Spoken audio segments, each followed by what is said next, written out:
Hello అండి. చిక్కుడుకాయ soya carrot pulao తయారు చేసుకుందాం. ముందుగా ప్యాన్ వేసుకొని సరిపడ్డ ఆయిల్ పోసుకోవాలి.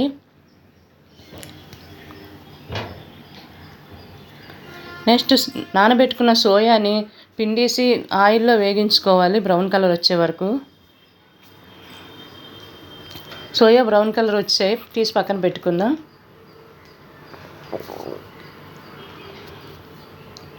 మూడు ఉల్లిపాయలు, 3 పచ్చిమిర్చి పొడవుగా కట్ చేసుకొని బ్రౌన్ కలర్ వచ్చే వరకు వేగించుకుందాం.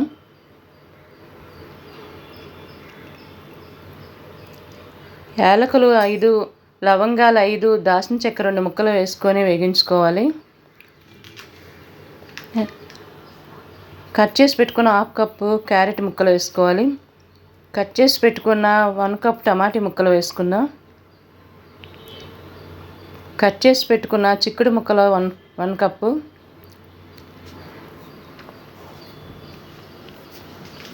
వేగించుకొని పక్కన పెట్టుకున్న సోయా వేసుకుందాం.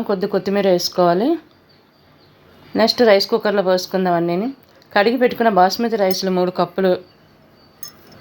3 కప్పులకి రైస్కి 6 కప్పులు వాటర్ వేసుకోవాలి. టేస్ట్ తగ్గ సాల్ట్ వేసుకోవాలి. మూత పెట్టుకొని 40 మినిట్స్ ఉడికించుకోవాలి.